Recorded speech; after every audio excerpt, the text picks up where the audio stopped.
Can you hear it? The pulse of our region.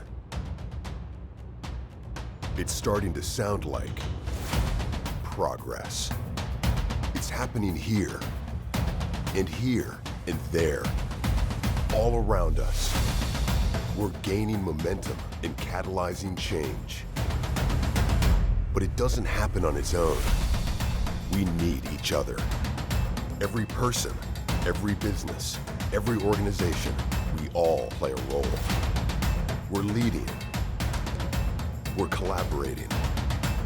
We're growing. Yeah, we've had some wins, but we still have work to do. We're leveraging our assets, investing in innovation, and creating opportunities for everyone here to share in this momentum. The pulse of our region is strong, it's steady, it's rhythmic. Can you hear it? Can you see it? Are you a part of it? Every beat represents the commitment, the drive, the determination that is uniquely Akron.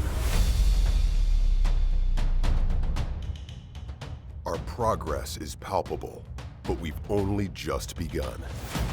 We're gaining traction and building something powerful, something together, something greater.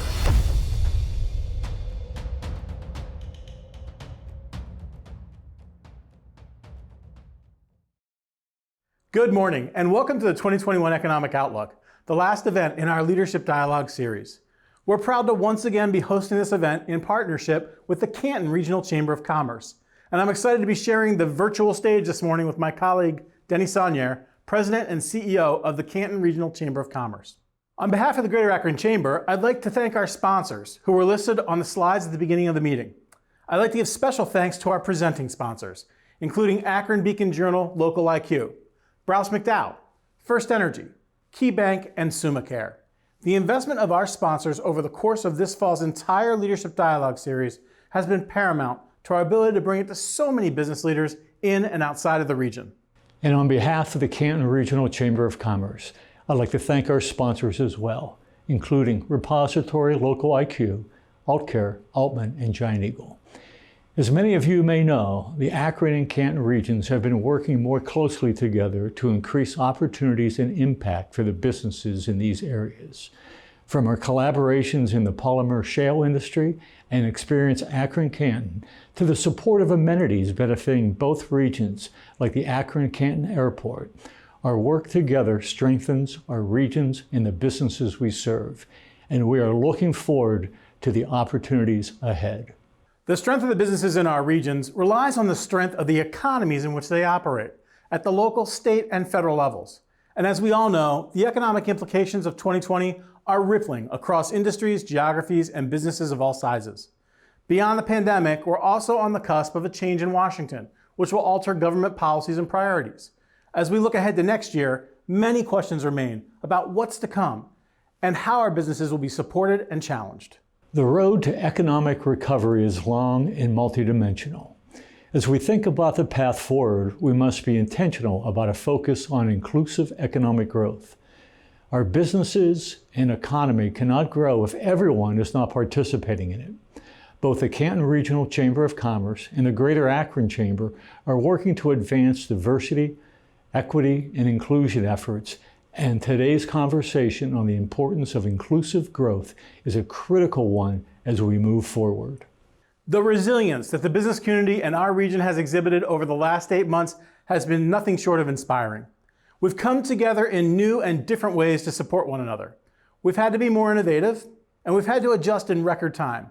While we know there are interesting times still ahead, I'm confident in our track record so far for supporting one another and rallying together around opportunities for recovery and growth. Steve, I agree. The same issues that you're experiencing here in the Greater Akron area, we are also in the Canton area. And that's why it's so important that the two organizations and the two communities work so closely together. With all of that, there's a lot to unpack as we talk about the economic outlook for 2021. So let's get started. I'd like to introduce Amanda Leffler, a shareholder at Browse McDowell, to introduce this morning's panelists. Take it away, Amanda. Thank you, Steve. I'm excited to be here today to introduce this impressive set of panelists. At Browse McDowell, our focus is on the success and growth of the businesses we serve, which makes the conversation today about the outlook of our economy of great interest to us. This year, we have seen business clients struggle and we've seen others soar. Ultimately, our hope is that businesses can recover and position themselves for future growth, which in turn will strengthen the region as well. All of this, however, depends on the strength of our economy at all levels, and that's exactly what we're here to talk about today. A look into the future and key insights into what's next for industry, policies and regulations, and economic opportunities and challenges. As a firm focused on diversity, equity, and inclusion, I'm also looking forward to the dialogue this morning on the topic of inclusive economic growth as a critical pillar for success. This year has been challenging, to say the least, and the ability to forecast economic conditions next year is equally as complex, given so many variables and unknowns. Thankfully, we have an incredible lineup of experts with us this morning who can shed light on what's coming. With that, I'd like to introduce our panelists. First, we have Camille Boucette. Camille is a senior fellow in governance studies with affiliated appointments in economic studies and the metropolitan policy programs. She is the director of the Race, Prosperity, and Inclusion Initiative, Brookings cross-program initiative that is focused on issues of equity, racial justice, and economic mobility for low-income communities and communities of color. At Brookings, her work has focused on systemic racism, the economic advancement of Black and Native American boys, the importance of social relationships to economic mobility, and equity in healthcare and in local and state government policy priorities. Her work builds on her work for low-income populations at EARN and at the Center for American Progress. Prior to joining Brookings, Camille was an executive at the World Bank, where she led the World Bank's Financial Inclusion Innovation Arm, working globally with technology and financial service executives and with central bank governors on product, regulatory, data, and cybersecurity issues. Next, please welcome Jacob Doritsky. Jacob leads research and strategy for the Northeast Ohio region's business development efforts to better serve the information requirements of Team NEO's various partners and communities engaged in targeted and sustainable region-wide economic growth. His primary responsibilities include analyzing the regional economy to provide greater perspective on the challenges and opportunities in Northeast Ohio, and developing strategic and actionable insights to encourage economic growth. Jacob holds a Bachelor of Arts in Urban Studies from Maxine Goodman Levin College of Urban Affairs at Cleveland State University, where he also holds a Master of Science in Urban Studies. He is a member of the Urban Studies Association, American Economic Association, and the American Planning Association. Our next panelist is Dr. Amanda Weinstein. Amanda is an assistant professor in the Department of Economics at the University of Akron. Her research focuses on the determinants of urban and regional economic development and on women in the economy. She received her PhD in 2013 from The Ohio State University. Before starting her PhD at OSU, she worked as a senior business analyst at Bearing Point and was also a commissioned officer in the United States Air Force after graduating from the United States Air Force Academy. Finally, I would like to welcome the moderator for today's panel conversation, Brad Whitehead. Brad is the past president and current senior advisor, special projects at the Fund for Our Economic Future. The fund is a collaboration of more than 60 foundations and philanthropic funders that are focused on economic development in Northeast Ohio. Brad worked with others to establish the fund in 2004 while a senior fellow at the Cleveland Foundation, and he served as its president for 16 years. As those who work with him can attest, Brad is a recovering consultant. Prior to his one-year leave to serve as a senior fellow, Brad was a senior partner at McKinsey & Company, where he worked for 20 years. He served clients throughout North America and Europe on a broad range of business management and public policy issues. In March 2020, Brad moved into the role of Senior Advisor for Special Projects at the fund. Now, while this sounds like it could be a job title from Office Space, it really means that Brad works on a variety of fund initiatives, and he mentors next generation leaders in the community. We've got a lot to talk about today, and I'm looking forward to hearing from everyone. With that, I will turn it over to you, Brad.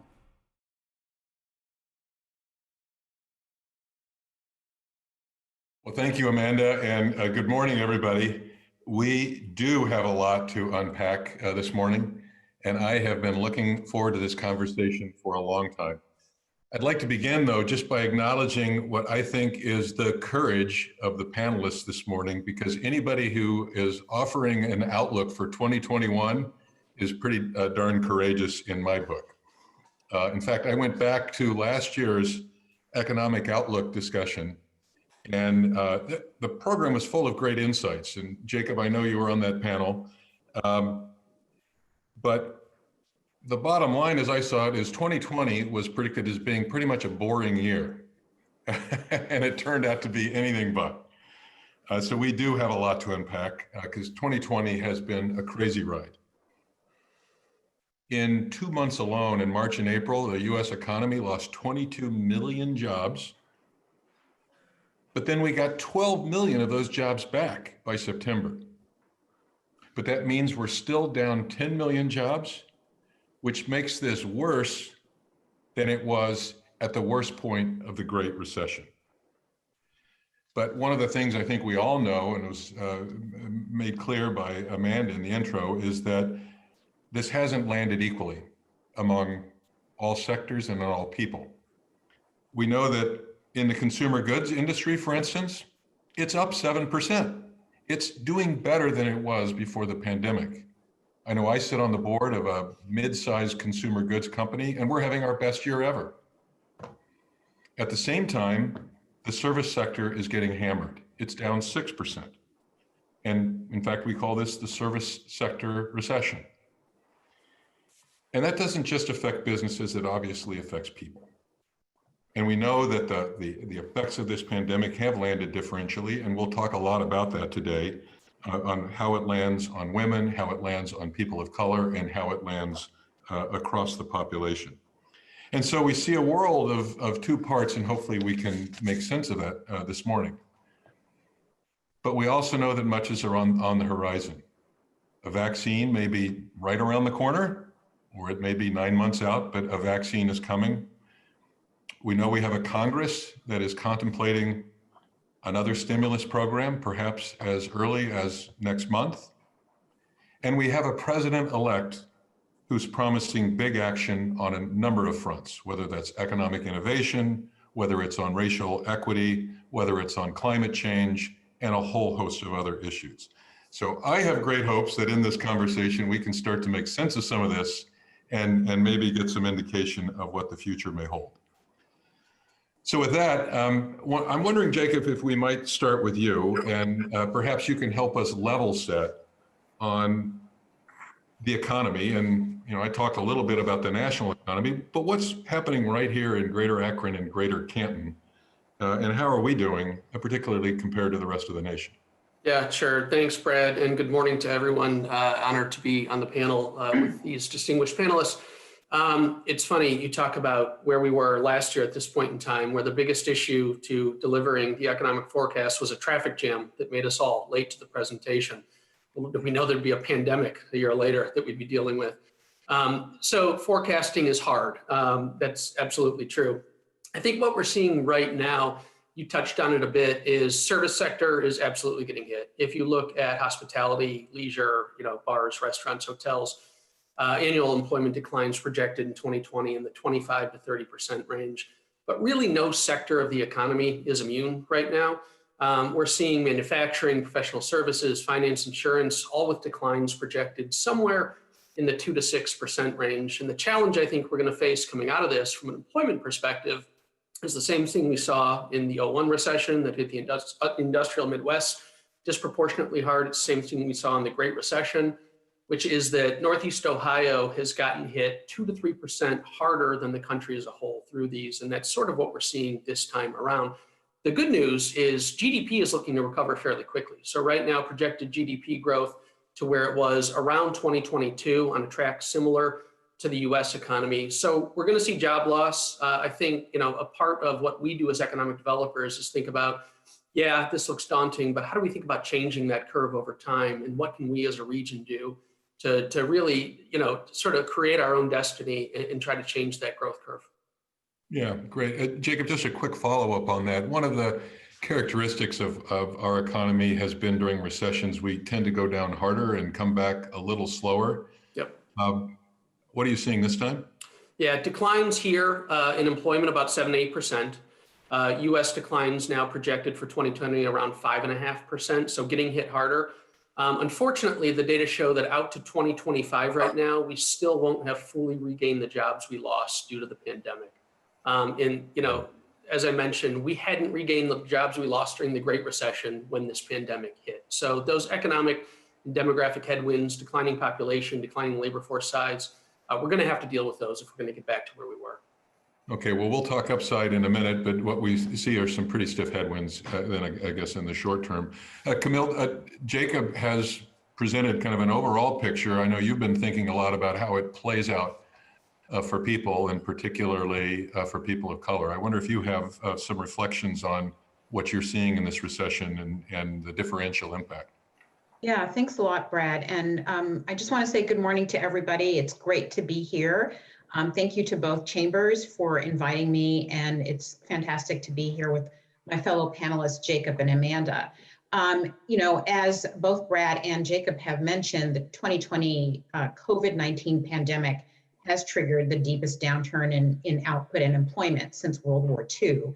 And Americans have experienced that downturn broadly across sectors, but yet unequally across racial groups and categories of workers. And that remains the case even with a pickup in the GDP. Blacks, Latinos, and Native Americans, along with low-wage workers, have borne the health and financial costs of this pandemic.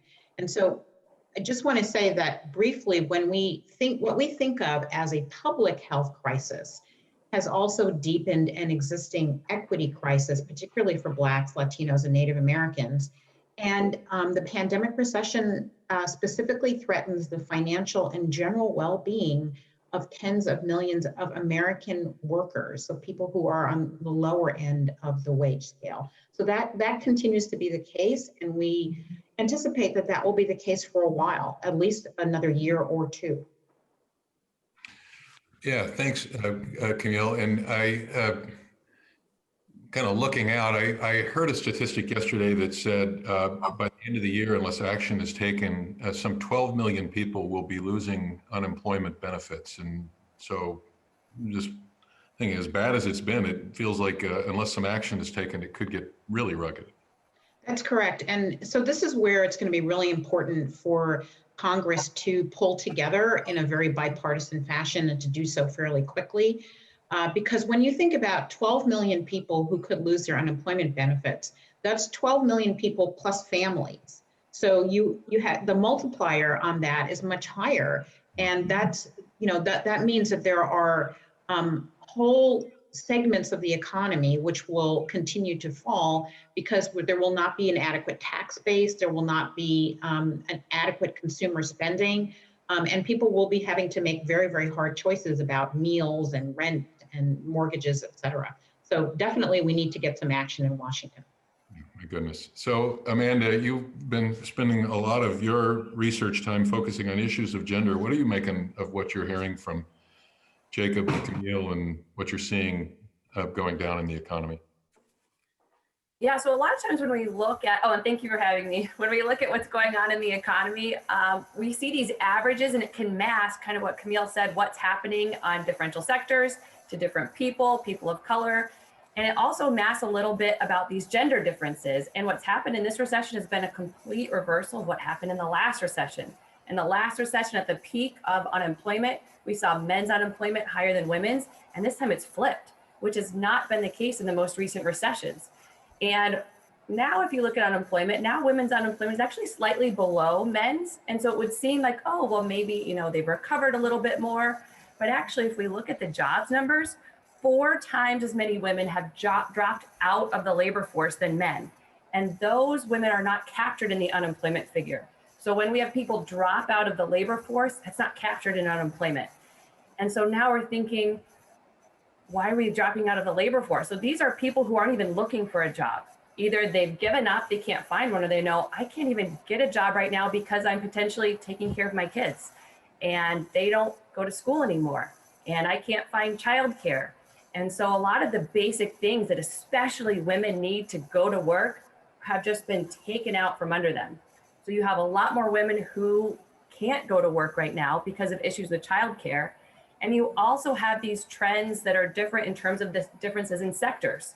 So the last recession hit manufacturing especially hard. Manufacturing still getting hit, but compared to the service industry in this recession, the service industry is getting hit comparatively much harder. And women tend to be in the service industry. And so if you think about a little bit what's going on, right? This is a pandemic spread by contact with people. So any job where you have contact with people is likely to be on that chopping block. And women do a lot of jobs where they interact with people. So we have really big disparities here, especially in gender, on 2 fronts, on both the industry sectors and also on childcare. But I think there's more short-term and long-term we can do. If we think Camille mentioned about World War II, the last time we really needed women to work, when we needed Rosie to be a riveter, we got it done. How did we get it done? We had a federal program for childcare. So if we really need women to get back to work, and we really need women to get back to work, there's ways to do it, and we've done it before, but it's going to take some big actions on things like childcare to recognize now for families where most families have dual earner households, childcare now becomes infrastructure. So Amanda, let me just push a little bit on that because so much of you say resonates so much.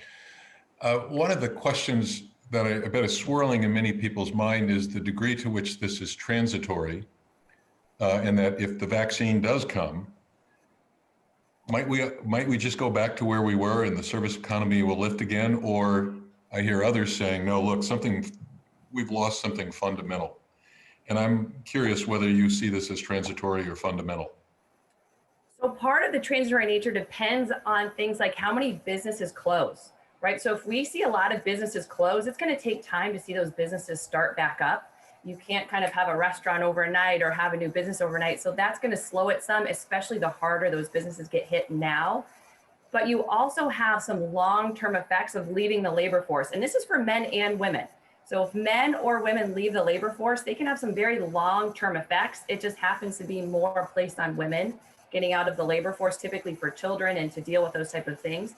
And so it can be hard to get back into the labor force, and partly because the labor force tends to punish the people who leave. And knowing you're going to get punished for leaving is also not an incentive to go back and do that job interview when you know you're going to be punished for it. Lower wages than what you saw before. And so we do tend to see some long-term effects for people who leave that labor force. And so it's going to take some time to get back to where we were. I think we will see some bounce back when people can just go to a concert again. And when we can do all the normal things we would do in the economy, we'll see some of that pick up quickly. But a lot of it's going to take a little bit more time, especially when we're talking about building up this childcare infrastructure. You have to have training, certificates, and this is a lot of the stuff we need to build back up. Great, thank you. Could I just add something to that, Brad? Please. So when we think about, okay, yeah, there's a vaccine coming, and this is really quote unquote transitory. Just to add to what Amanda said, we currently have about a third of the folks who are unemployed long-term unemployed, right? And that means that they haven't been in a job for at least 27 weeks. It's really hard to get a job when you're long-term unemployed. That's, and that's about 3.7 million people right now. So, you have that effect, and that could be prolonged as we're rolling out the vaccine, because the vaccine isn't going to show up, all at once for everybody. And then we have whole sectors that are likely to be decimated. You think about the retail, like mall, retail, brick and mortar sector, that is not looking particularly strong. And the longer this economic downturn goes on, the greater the likelihood that that sector will more or less be eliminated as a strong producer of jobs. That will hit women and particularly minorities really, really hard, because they tend to be employed in that sector. Yeah, well, thank you. And Jacob, I wonder your reflections on what you've just heard, and both Amanda and Camille talked about the sector differential impact, and you talked a little bit about winners and losers in sectors, and I wonder if you might reflect a little bit about this, and particularly, what's transitory and what's fundamental, and as you at Team NEO are looking out, kind of how are you thinking about these differential impacts? Yeah, absolutely. So it's interesting. You've seen industries potentially that you wouldn't expect to see gains during a pandemic really succeed, and others that historically have been some of our strongest sectors who are really struggling right now. And I think we've covered the service sector and hospitality and restaurants and retail. But when you start thinking about the traded sector, so those export-based sectors that we think about a lot as economic developers, there have been really different impacts. So from sort of that, winner's perspective, manufacturers who have been able to convert to PPE production, anything around personal protective equipment, whether that's hand sanitizer, masks, things like that, who've been able to scale up production, have actually seen significant growth in their product lines, many looking to actually make investments as they think about reshoring, onshoring going forward. Certainly information technology, as companies have looked to work in a remote environment. We talk about IT here in Northeast Ohio. It's embedded in all of our professional services, all of our headquarters environments. That's been strong as well. And then, even sort of slightly obscure manufacturing sectors, if you look at like corrugated fiberboard manufacturing, cardboard, essentially, the way we're consuming goods has changed so much. We're getting packages from Amazon all the time, right? So those are in demand. And then food and beverage production is up, particularly as it relates to some of those prepackaged foods, and then sort of the supply chains associated with those. So some winners. On the loser side, unfortunately, we've seen some of our strongest traded sectors in manufacturing really feeling the demand impact of what's happened through the pandemic. So anything associated with transportation supply chain, be that automotive, be that aerospace, has gotten hit really hard. We're seeing declines in both employment and GDP, anywhere from 15 to 25% in those. And then the supply chains associated with those, so whether it's fabricated metal and steel production and the like. Chemicals has gotten hit pretty hard, a lot of downstream uncertainty around those. And then you're seeing that also trickle out through oil and gas production, right? We've gotten through Utica and Marcellus and do a great deal of that. And there's a lot of uncertainty long-term of our market volatility, sort of the global implications of some of what's going on in that sector. So, sectors last year when we stood here, like chemicals, that we thought were going to be really strong this year, are getting hurt, but other sectors are offsetting some of that growth in the short term. So let's talk a bit. And by the way, I can attest that my cardboard consumption is way up. When I put out the trash on every Monday morning, it's like, where's all this cardboard coming from? And I can also assure you that my beverage consumption is up 75% over last year. You made a glancing reference to reshoring, and that's something we in the fund have been looking closely at and seeing that as a potentially substantial bright spot. And I know you at Team NEO have been looking at the possibilities of reshoring.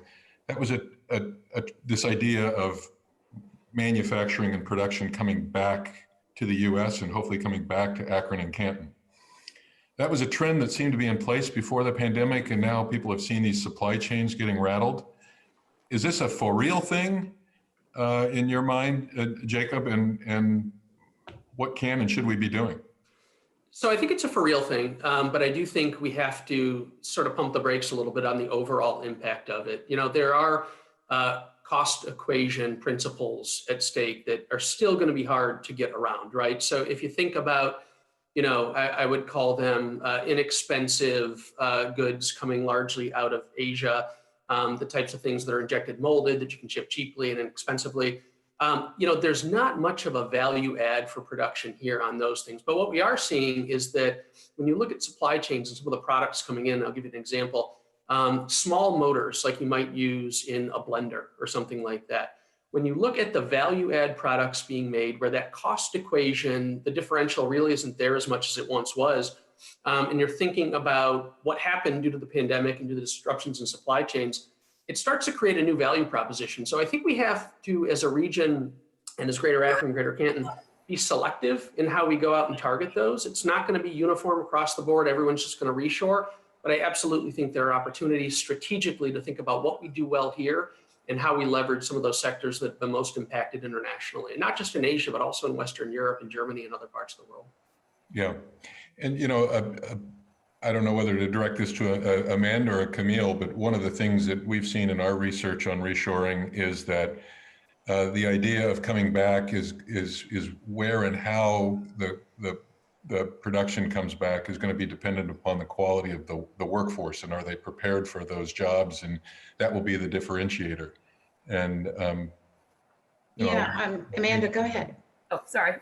No, go ahead. Jacob, I think you hit on a good point there that we need to see kind of where our comparative advantage is. And you hit on the nail, like our comparative advantage is not going to be producing kind of these lower skill, even high labor intensive goods. And it's about the cost. We have higher labor costs here.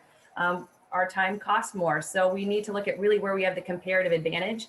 And we need to also look long-term. So even though we might get some onshoring, we want to make sure we're really doing onshoring where we have a comparative advantage.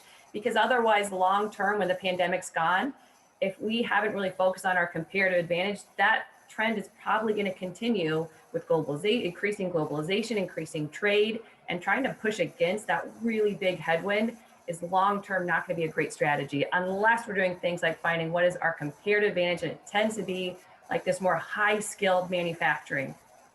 Great.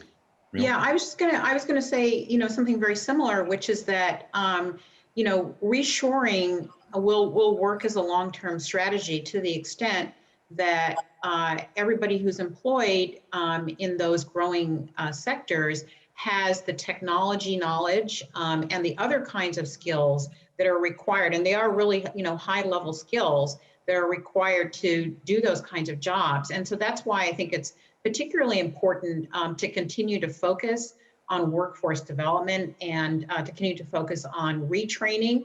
I think retraining in particular is going to be really important as we move forward, because so many people will have dropped out of the workforce. So many people will be having to pivot and to find new careers. And I think this is where it's going to be really important to think creatively about grant making, about how we enlist the business sector in the retraining process, as well as the community college sector. So I think, everybody, all hands need to be rowing in the same direction, whether for reshoring or for opening up additional sectors that might be on the horizon as we, turn the corner in the pandemic recession in 2022 or 2023. Brad, could I add a quick comment to that, which is we had a conversation with Joe Fuller, who's a professor of management at Harvard, a couple of months ago. And Professor Fuller was saying that some of the trends in the workforce that he expected to accelerate over the next 5 to 7 years have accelerated in 6 months due to COVID. And you see it on the manufacturing floor, you see it with IT, you see it in the service sector. So to Camille's point, to Amanda's point, we have to think very differently even about the labor requirements to develop these strategies as we go forward. Great, thank you. So we're about 27 minutes into this conversation, and we've had about 33 references to workforce. So I think we're starting to draw at least one of the major themes about the fundamental challenges for 2021 and beyond. Let's now kind of look to the future, and particularly around policy and the like.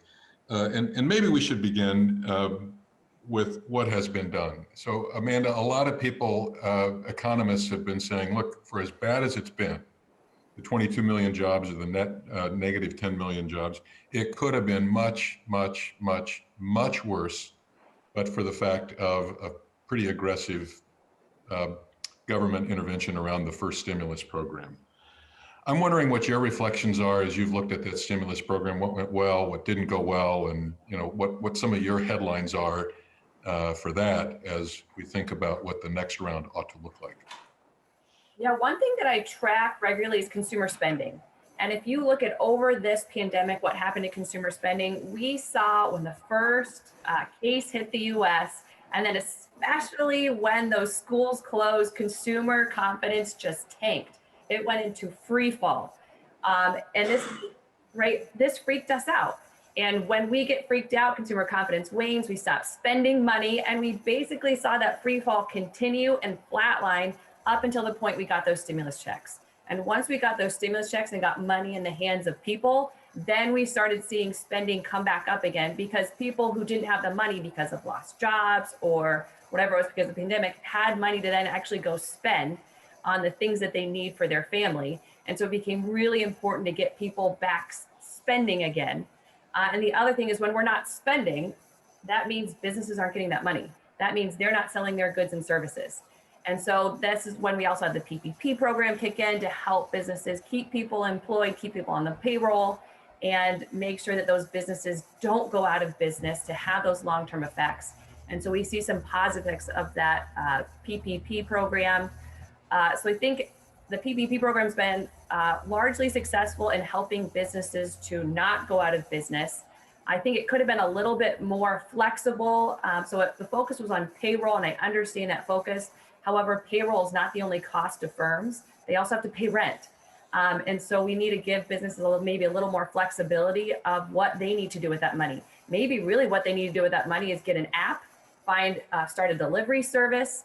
And so we need a little, maybe more flexibility and a little oversight. So I know there was a lot of media attention about, some of it went to large firms when it was those small businesses who really needed it. I think it was a small percentage went to those large firms. But going forward, we need to think about really what people need is, money to go out and spend. And I think those programs did help with that. But it is a longer term concern that we still need that stimulus now, as there's still consumer confidence issues. We're not super confident to go spend when there's a pandemic. So I just want to make sure I understood what you said, because you talked about the urgency of making sure that we've got consumers for products so that we can make products. But you said a next round of the PPP, you'd like to see more flexibility and have it move away from being something that's focused primarily on wages, paycheck protection, and to cover other business expenses. Did I hear you correctly? Things like rent and... Yeah, absolutely. Businesses face a lot of issues, not just payroll, but rent is one of them. Also really adjusting. And so I think the stimulus and PPP provided a nice Band-Aid, and we absolutely needed that Band-Aid. However, I think we need to think a little more strategically right now. Are there moves that businesses can make right now that will have a long-term benefit? So some of what Jacob said, right? We've seen an acceleration of some trends. More apps, more online, more delivery, a little bit of service innovation, right? So if we can also think about creating a program that allows small businesses to do this, it would help them also compete with those large businesses. As we talked about, Domino's is doing fine right now, right? They're good. McDonald's is doing fine right now. They're good, right? Why are they so good? A lot of them had ready-made apps, delivery. It was easy. Those small businesses need the same type of thing, but also they need to find where their comparative advantage is, right? So some of this is on a very local level, right? So some of this is the social infrastructure. Domino's doesn't know about my local community. They don't, but my local bookstore does. And my local bookstore maybe knows some first grade teachers. And so maybe they can use that kind of social capital to say, hey, here's a first grade teacher that you love and adore in your community. And she's saying, you know what your first grader could really use now? Here's a book to talk about, whatever it is she thinks. I'm not a first grade teacher, but right. So there's some things that small businesses can do for a greater long-term impact rather than just that Band-Aid and trying to put a Band-Aid on something. Great, thank you. At first, I wasn't sure where you were going when you said Domino's is good. Camille or Jacob, do you have reactions to what Amanda just shared about the PPP or the stimulus more broadly? Sure. So I do think we learned some lessons from the first couple of stimulus bills. I would agree with Amanda that certainly having that one-time check was huge for consumer spending. But I'd also underline the fact that having that $600 top-up per week over and above what states normally provide was also really, really critical to making sure we had consumer spending, and not only just consumer spending, but making sure that people felt relatively secure. As the tide of the recession was unfolding. So obviously that $600 top up has ended at the end of July. So people are in much more precarious position, and I think we're seeing the impact of that from a consumer spending perspective. So I think what we've learned is that this pandemic does have a way of producing some pretty devastating impacts. And it's going to be important to figure out how to give people money that they can spend so that we can keep the existing businesses propped up. So that's number one. So that probably needs to return at some level in the next stimulus package. The second thing I would say is that with respect to the PPP program, it did work well for many small businesses. However, it did not work well for minority-owned businesses. In fact, lending was really, really poor in predominantly minority-owned business areas and sections, neighborhoods, primarily because the way the PPP was rolled out was that you actually kind of had to have a good and firm relationship with an existing financial institution, and they preferred to deal with their own customers whom they knew well. And so that ended up disadvantaging to a very great degree minority-owned businesses, and we've seen those close at a clip that's much higher than other businesses. So I think we need to learn from that. We need to figure out how to get money to minority-owned businesses in a way that doesn't require those kinds of relationships and preferences for relationships. So that's another learning. I think the third thing is, we did have a fair amount of aid for state and local governments in those original stimulus bills. This is going to be critical for everybody to be able to recover. And this is not a blue state or red state thing. We have to pay government workers. We have to be able to produce. We have to be able to help people with healthcare. We have to be able to manage all the distribution issues dealing with the vaccine. All those things take resources, and state and local governments have been really hard hit from a revenue perspective, and so and can't really be borrowing on the open market, because the grading of their credit rating, et cetera, might have deteriorated during this period. So it's going to be important to have that state and local funding in the next stimulus package as well. Yeah, Brett, I would add 2 quick points to that if I could. One, I agree with everything Amanda and Camille said. If we think about the projections we talked about, 7-8% employment declines, built into Moody's model is the assumption that there will be some type of second round of fiscal stimulus coming federally. I think without that, we could see that curve actually a great deal lower than we anticipate right now. So that's important. I think the other interesting element to the $1,200 stimulus checks, and it sort of speaks to the K-shaped nature of this recovery, is if you look at how they were spent, some evidence has come out that some 40% of consumers most impacted in the service sector spent that on food and groceries and things they needed just to survive, while those sort of at the top end, who maybe I saw a comment come up, were inconvenienced by this, tended to save those dollars, right? So even just based on the habits of consumers with those dollars, you can see 2 very different economic experiences through the pandemic. Amen. So we've got at least 2 issues stacked up here I want to get to, one around capital and one around money into the hands of people. One we won't get to that I find fascinating, though, but you just touched on it, is this of the state and local governments. And this isn't a political economy course, but one of the interesting questions is there's only one government that can print money, and that's the federal government. And we've had this philosophy of wanting to push government out to the state and local areas. But what this is meaning for our economy to have the federal government bail out states and municipalities. Fascinating interests. We can deal with that one in the law schools, but that's been very much on my mind. But let's get down to real practical stuff like capital and wages. So it feels like with the PPP, and the stimulus program, we're saying, look, there's pretty much agreement that we need something like that to carry us through. It needs to be improved, greater attention to inclusiveness, greater attention to flexibility for businesses and how they use the money, but there seems to be agreement on that. Let's pick a harder one though, is one train that's coming down the tracks pretty quickly is a $15 an hour federal minimum wage. The president-elect has made it clear that he backs that, and it feels like there's going to be a big push for that early in the administration. What do we make of that? I'll start with that. You know, I try to think about a $15 minimum wage in a couple of different ways. And the first is it's more of a concept than a number. So bear with me as I talk this through. It's about making sure that the jobs that we have here in the US are good jobs and jobs where people can actually pay their expenses. When people can pay their expenses, a lot of good things happen to the economy. Obviously, you get more consumer spending, but you also get, you don't have to have as much social spending, so government spending to help people be able to pay their expenses.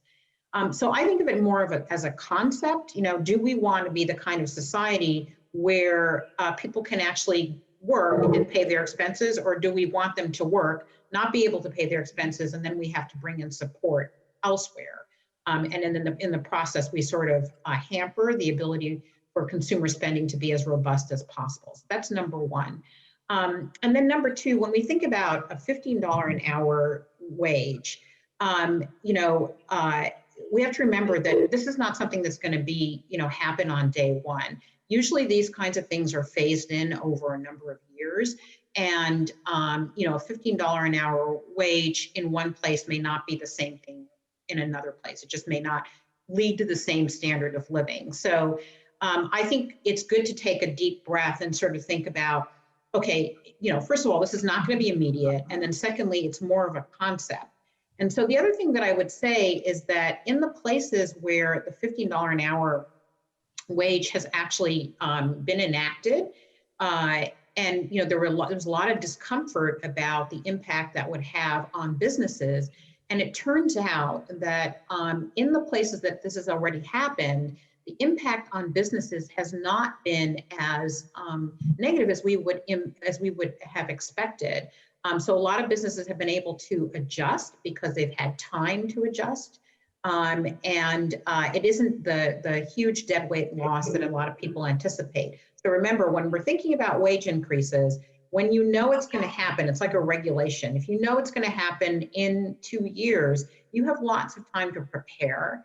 And that's number one. And then number two, do we want to be the kind of economy where, people can actually spend money on goods and on the things that we're producing? Those are the questions I think that are at hand. Great, thank you. Anybody else want to dive in on that one? Yeah, so I like Camille. I'm gonna have to use that the minimum wage as a concept. I love that. So I think Camille brought up a good point. Like, can we afford groceries and rent on the minimum wage we currently have? So if you look at the purchasing power of minimum wage, so often when we hear about minimum wage increases, we might think back to 1968 minimum wage was $1.60. Holy cow, $15 seems like a lot. But right, when you lived in 1968, what could you afford with that $1.60? And it was more about $10.50 worth of goods today, which now if you compare that $10.50 to $7.25, now that's different. That means on minimum wage in 1968, you could afford a whole lot more to feed your family and rent in 1968 at its peak than you could today. So very much when we're thinking about what can you afford with it is very much an issue. I think this is a conversation a long time coming. I think last time we raised it was 2009. And this is partly a conversation we have to continually have because we don't have minimum wage be inflation adjusted, right? So now we have to wait for Congress to debate inflation every so years. I don't think that's something, personally, I don't think this is something Congress should debate. Inflation happens. So if we set that minimum wage, I think part of this conversation should be, let's set minimum wage and let's have it be inflation adjusted so we can avoid some of these battles every few years. It kind of makes sense to have it inflation adjusted. So the conversation about 15, is it going to be exactly 15? Right? So I mentioned, the high point was about 10.50. So 15 would bring it above the high point. So if you look at a lot of polls of Americans, most Americans think we do need a higher minimum wage, which makes sense when you think the purchasing power is lower, than it's been in quite a long time. But do most Americans think it should be as high as 15? Then you get some Americans fall off, maybe not quite as high as 15. And so maybe we get somewhere in the middle, maybe 15 is a negotiating, strategy to get it at least, back up a little bit. But we do have to think about some of these clear trade-offs of that number 15. Camille brought up a great point. $15 in Akron and Canton is not the same as $15 in San Francisco. These are very different, right? So you could expect some very different impacts, which is why we have certain states with different minimum wages than the federal. So there's some impacts to think about there, and what you can purchase with this, $15 in each state. But you're also thinking about the cost it has on firms. So for wage earners, we like higher wages. For the people that pay those wages, businesses, they don't like higher wages, right? So we have some unemployment concerns. Camille mentioned some of the places that have raised it there. You do it, over time, so you can expect it. And that unemployment concerns weren't as big as we initially thought that they might be, or as many people thought they might be. But this is a concern for businesses to adjust to this. And it also means they might have higher costs, which means we pay a little bit higher as well as buyers. Great, thank you. And so I think maybe one of the takeaways here, no matter what your political philosophy may be around minimum wages, that if you're a small business, medium-sized business, large business owner, is to be kind of understanding what your total cost of total economics are around wages, and to be thinking through the scenarios of something that is quite likely on the horizon. So can we, before we turn, we're starting to get stacked up with all sorts of great questions from the folks who are listening in, but before just turning there, I feel like we haven't done justice to the issue of entrepreneurship, innovation, and capital, which is kind of at the heart of so much going on. And I know from my own experience over the last year is it felt like there were all sorts of ways to tap into opportunities around workforce and helping people, and they had their problems. It felt like the capital issue was more challenging, and maybe one of the silver linings to what has been a cloud here is that this is an opportunity for a rebirth of entrepreneurship and innovation. But I'm curious if Jacob or Camille or Amanda, you have ideas about what it is we need to see to get a burst of entrepreneurship and innovation here, inclusively. Yeah, well, I can start. One of the things we're hearing that is a little troubling from the clients we're working with is that they are starting to see the markets tightening up a little bit, even with historically low interest rates. That access to capital isn't necessarily where it was historically. In part, that's because of one or two missed payments on companies that had great track records historically, now not being able to access that. Banks are starting to sort of factor in the uncertainty going forward. And then when you look at individual firms and you see sort of that cash flow issue, sales might be great, but accounts receivable isn't because payments aren't on time. And so it's really impacting that cash flow. So there are some state programs through Jobs Ohio and others that offer low interest loans and that help to close that gap. But what we saw coming out of the Great Recession, we're seeing elements of, again, which is that those that have the greatest access to the capital probably don't need it. And those entrepreneurs, innovators, small businesses, certainly minority and women-owned firms that do need it are having some trouble now accessing those dollars. So, it's not the way we'd like to see the capital markets flowing in the short term.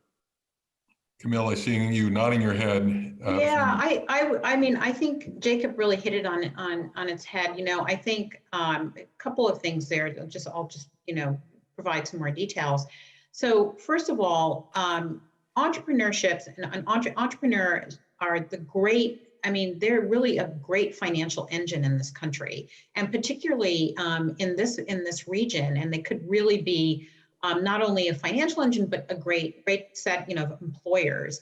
But you do have to have the credit rating, the payment kind of history, to be able to access capital. And in a recession where everybody is squeezed, it's really hard to get that. So that's number one. And I think Jacob just talked about that. So it's going to be really hard for people to just, go ahead and open up businesses. So what that means is we really need to be thinking about how do we provide grants given some specific criteria that people can have access to be able to open up those businesses. And then the second thing I would say is that, again, as we saw with PPP, it's really minority-owned businesses have historically been undercapitalized and have had very, very little access to capital, either venture capital or sort of financial institution credit. And this is just going to be exacerbated in this particular recession. So when we think about the greater Akron and Canton economy, we want to really think about how do we get everybody participating in the economy, everybody being able to fulfill their economic potential. And so when we think about that, we also want to think creatively about, are there certain kinds of entrepreneurs, so for instance, minority entrepreneurs, that might need additional kinds of help in order to have their businesses open and flourish. And that's important because we want everybody to be able to participate. We want businesses to get back to where they're generating a lot of revenue, where they're generating salaries so consumers can spend. So I think we need to think creatively and differentially about how we bring back specific types of businesses and back into the economy in a robust way. Great, thank you. And I'm going to exercise the facilitator's prerogative here. We've got some great questions stacking up from the attendees to this session. So let's turn to those. And given that there's a number of them that are great, let's try to be particularly succinct in responding so we can get through as many as possible.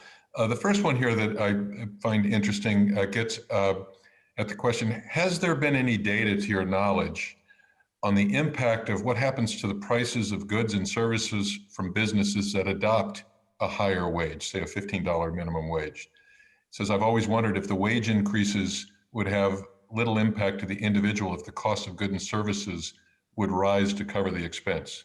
So do we know if there's a connection? Yeah, we do. We do actually know. So depending on the business, businesses have been able to adjust their adjust other costs or pass those costs on to consumers or suppliers or whoever else that's in their value chain.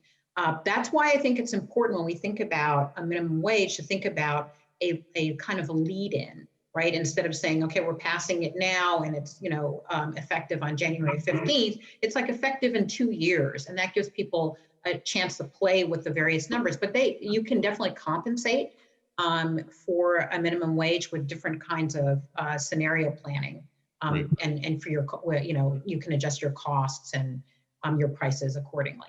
Yeah, We have seen that. I'd note that Professor Sue Helper from Case Western Reserve University has done some interesting research as well to look at the total cost of wages. And she said part of the offset may be that you have lower turnover, you can have higher quality, so you have less scrappage. And some of the research she's done suggests that that the actual cost may not be as great as we know, but of course each business would have to analyze that for themselves. The next question that came up deals with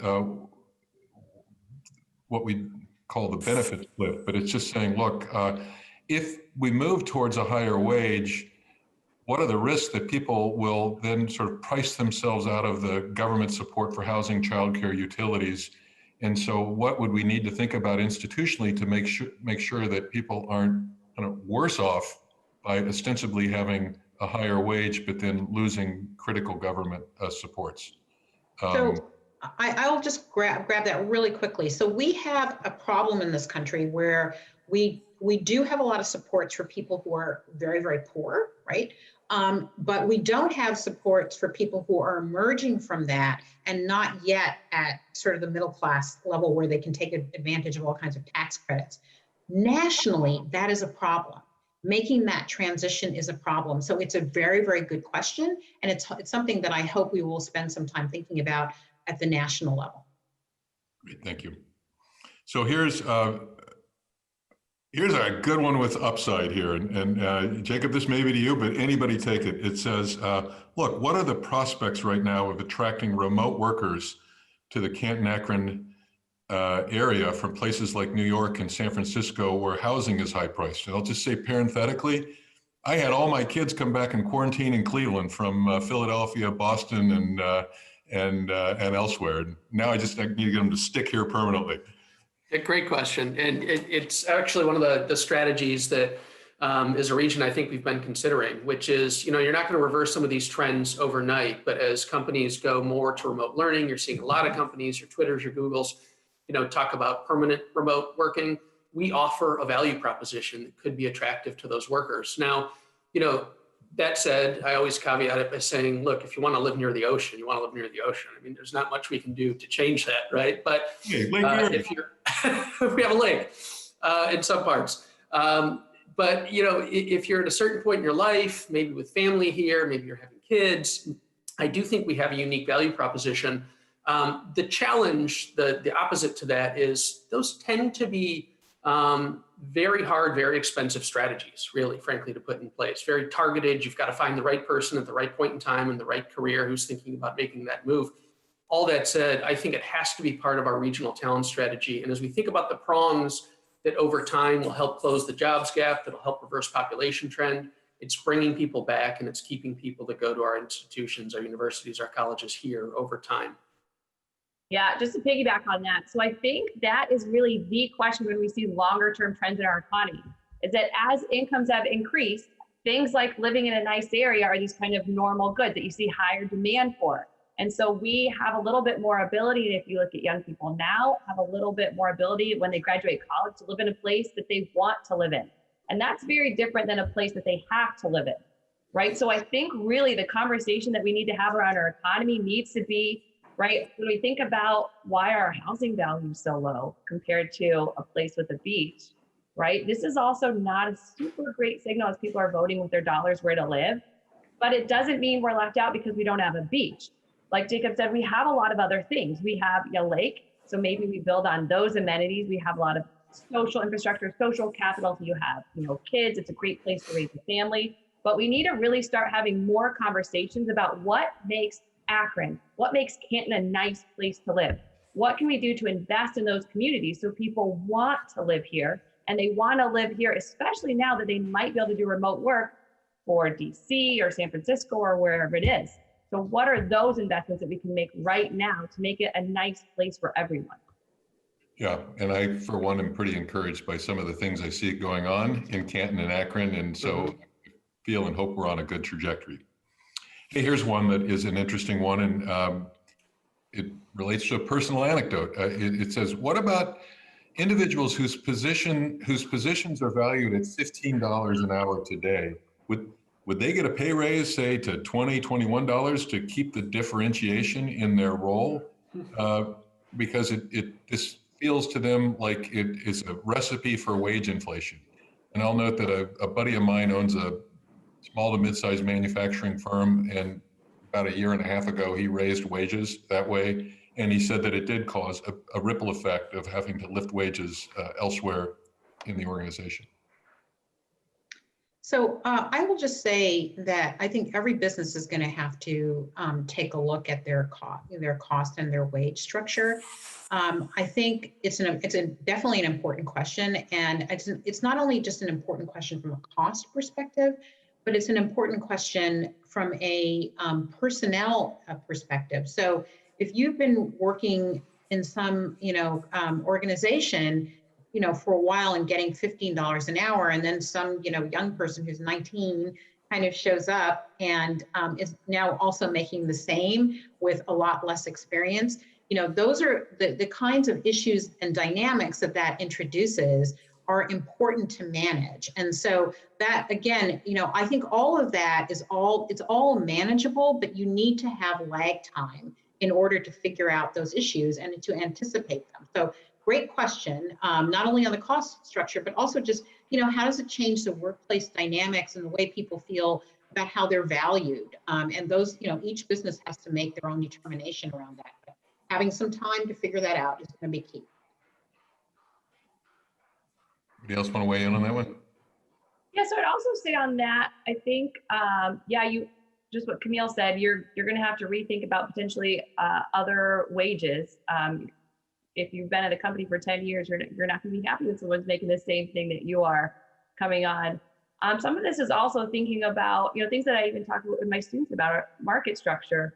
Why do we need this minimum wage? Why isn't the market wage paying what it needs to pay?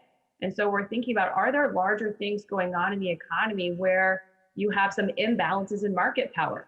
Do you have a lot of large firms who are able to use that market power to pay wages that maybe are lower than what is, efficient or optimal? And so this is also kind of a broader conversation about our economy that doesn't really just relate to minimum wage, but also when we think about small businesses, right? Small businesses used to be more than half of employment. They're no longer more than half of employment. That's been declining over time. And so now we're starting to think about, competitiveness in markets when we have more large firms. It has to do with issues are these wages, fair or efficient? And it also has to do with even long-term of a dynamic economy. When we don't have a lot of small businesses or fewer small businesses, potentially fewer entrepreneurs, what does that mean for future growth, for innovation? And so it relates to a lot of actually broader concerns are about our economy that are long-term concerns that really we haven't addressed. Yeah. And Brad, I would add, not to take us down a rabbit hole with like 4 minutes to go, but we've focused a great deal on the minimum wage impact of the firm. And I think that's important, right? On the individual establishments. If you wanted to really think through it, there are a host of policy implications, right, federally, that can have dramatic impacts on how impactful those things are to each individual firm and what you put in place to structure, and how, to Camille's point, I think it was embedded within Amanda's comments too, how sort of those wraparound services and support that you're getting state, federally impact that. So it doesn't happen in a vacuum, right? And there are other things that can make that more or less hard over time. Yeah. Yeah, if I just could add one extra little thing about this, it's easy to see this as like, okay, I have $15 an hour for the entry level people, and then now I have to move everybody up, and all of a sudden, my wage bill has exploded. But one of the things to think about is this is an opportunity to have people retrain and retool and to move their skill level up, so that if they're going to be paid $20 an hour, it's because they're going to be adding so much more to your organization. So there are many, many ways to think about this, and particularly, as Jacob mentioned, in the context of other kinds of federal policies and supports. Yeah, and I think this is maybe just to put a wrapper on this one, because obviously we could go down many rabbit holes here, but I hope as citizens and business leaders, we can reflect on what our expectations are in society, and that if somebody is working, what do we think is appropriate that you would have in return for working? And then if the market dictates one thing, what's our belief on how we make sure that somebody is working is compensated, and the degree to which we think that should be a burden that's shared between the government and the private sector, or the degree that we think it falls more heavily on one versus the other. And it starts with, I think, looking into ourselves and saying, if somebody's working 40 hours a week, what should be their expectations of the life that they can live? And then we need to sort out, what is our political philosophy on the degree to which that should be fully private sector, or the degree to which we think we want government supports. And I'm not going to offer any point of view on that here today, but it just seems like it's an important societal and civic discussion. Yeah, and I think underlying that question is really, I'm not making minimum wage, right? So, and why am I not making minimum wage, right? I have PhD, a college education, and some of what is underlying this conversation is really increasing inequality that we've seen in this country. And you see, I think in the recent election, a lot of unrest about inequality, about socioeconomic inequality that stems from trade, that stems from automation, socioeconomic inequality that stems from racial injustices and systemic racism, right? So I think you do see this kind of commonality of inequality is not as acceptable now that we have such high levels of inequality. And this is where conversations about minimum wage come into play. But really, when you think about it, I don't need minimum wage because I'm not earning minimum wage, right? So part of how we get workers kind of off minimum wage as well is we need to talk about workforce training, right? Upskilling, as Camille talked about, we need to talk about education, and we need to think about it not only in the short-term workforce training, but 20 years from now. Are we making sure kids today can go get that college degree? Because in Ohio, over the last decade, net growth for jobs without a college degree has been negative. We have not gained one job, not one job net growth in Ohio for someone without a college degree. We have for those without a college degree. And those with a college degree aren't worried as much about minimum wage. And so a lot of this is also stemming from these larger conversations about the economy and society that have to do with inequality. Right, thank you. So that is a call to action if I've ever heard one. We have about 2 minutes left here. So how about, as a final thought, your 30 seconds per person here, what's your headline for the year ahead, and what may be your call to action for the business leaders who are attending today? Business and civic leaders who are attending today. So I would say a tough road ahead for the next year, but I would say this is an opportunity to rethink how to structure your business, how we want to think about the greater Akron Canton area, about inclusive growth, and that means everybody, literally everybody, getting into the into the economy. How do we think about that? This is an opportunity for us to think that through and just start putting in place some of the policies and structures we want to make sure that Akron is really a very vibrant economy. Akron Canton is a very vibrant economy in the rest of the 21st century. Great, thank you. Sure, I'd add, to Camille's point, I think next year's still going to be painful. I mean, this is a pandemic. Until we develop a vaccine, until we can deal with some of the underlying root causes, it's going to be hard. With that said, I know from an economic development perspective and lens, we have been so impressed as a community with the Elevate Greater Akron strategy that's been put in place, with strengthening Stark and the efforts that they've made. I think what it shows is that when you have business, civic leadership come together and put together thoughtful, cohesive strategies about what makes their markets competitive and unique, that those economies are likely going to recover quicker than those that don't. So, kudos to the folks on the call today, and Steve and his team and others, and Denny, who have helped to drive those regional conversations that I think are just so important to coming out of this in a different way. Great, thank you. Amanda, final thought. I think we really need to empower everyone. I think we need to realize that we have the power to change our economic destiny, right? So oftentimes we get mired by the past and how to get back that manufacturing firm that we lost. And we need to get back to, I think, really the roots of Ohio is we're innovators. We need to come up with good ideas, all of us, right? So that could be my students who have this business idea of something, a new restaurant or a new shop or whatever it is. We need to realize that it's on us. It's not going to be the savior business coming in. It's not even going to be a savior government or president coming in. This is on us. And we need to realize that we need to use the, power that we have to come up with these great ideas to make Ohio more livable, a nicer place to live, and give businesses the products and services that we all want as buyers. We have a lot of power as buyers too, to tell people, hey, this is what I want. These are the goods and services that we want. So I think we need to come up with big ideas. We need big new ideas to really transform our economy and step into the future. Great, thank you. Well, this has been a rich discussion, and I'll say, dang it, I feel as energized as I have in a long time, and these may be some dark times, but I've been at this for 20 years in Northeast Ohio, and I feel tremendously encouraged about the moment in front of us. So thank you, panel. Thank you, Akron Chamber. Thank you, Canton Chamber. And with that, I'll turn it back over for the closing remarks. Thanks, Brad. I'd like to thank all of our incredible panelists today, Camille, Jacob, and Amanda, for being with us this morning and sharing their insights on this important topic. And thanks to you, Brad, for moderating the conversation and lending your insight and perspectives, not only during the panel, but also in the preparation leading up to it.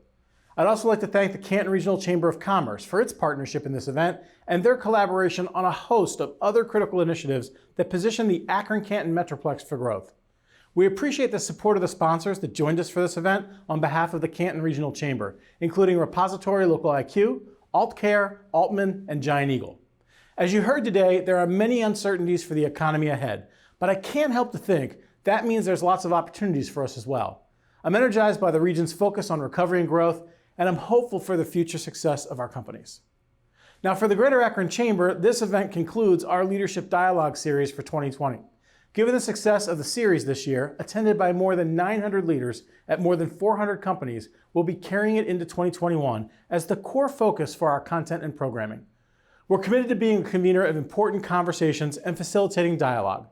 We're also committed to keeping the content and format interesting and new. We know the same old Zoom format gets a little fatiguing. While we hope we can get back to a more regular way of convening at some point next year, for now, all the smart people are telling us the first half of the year is likely more virtual than not. So as we plan for next year, this series will include panels like the one you participated in today, as well as keynote addresses, one-on-one interviews, and even some breakout roundtables with moderated dialogues. If you have ideas about topics, people, or issues that you want us to tackle, let me know. You know where to find me. And no matter how we convene, this Leadership Dialogue series will afford us the opportunity to continue to learn, connect, and grow in the way we need to as business community and a region. Our sponsors have played a critical role in our ability to bring this series to you this year. Special thanks to the presenting sponsors of this series, including Akron Beacon Journal, Local IQ, Browse McDowell, First Energy Corp, KeyBank, and SummaCare. Their investment, along with that of our other premier and presenting sponsors, has allowed us to bring this content to a broad audience, which is critical to our ability to raise awareness, initiate change, and support businesses. As we look ahead to 2021, we've designed unique sponsorship experiences for the series as well. If you're interested in getting involved in and supporting this work next year, please let me know. With that, I'll sign off for the Leadership Dialogue series this year. Thank you for your participation and your engagement in this work. Stay safe and healthy as we head into the festivities through the end of the year. Mask up, keep your distance, wash your hands, and keep the Purell close at hand. I look forward to all that is to come in 2021, and I assure you that the Chamber will be there to support you every step of the way and drive our region to lead greater.